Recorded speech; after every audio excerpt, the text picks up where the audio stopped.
All right, let's play a little grammar game. And trust me, it's actually mega easy.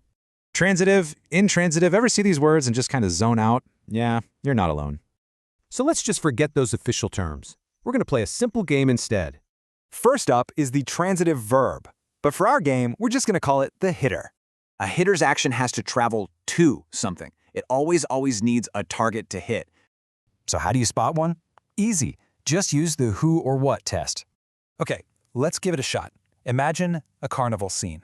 The girl wins. Now time for the test. All you have to do is ask, wins what?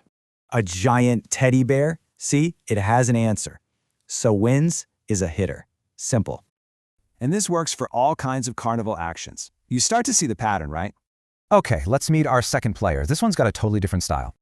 Meet the intransitive verb, or as we're going to call it, the solo artist.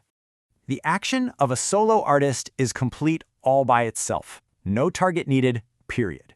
So back at the carnival, our sentence is, the children laugh. The action is, laugh. So let's run our test. Laugh what? That just sounds kind of silly, doesn't it? Exactly. The silly test proves it. There's no answer, so it's a solo artist. And you'll see other solo artists all over the carnival, just doing their own thing. So there you have it. The hitter gets an answer, and the solo artist? Well, it just sounds silly. And that's really all there is to it.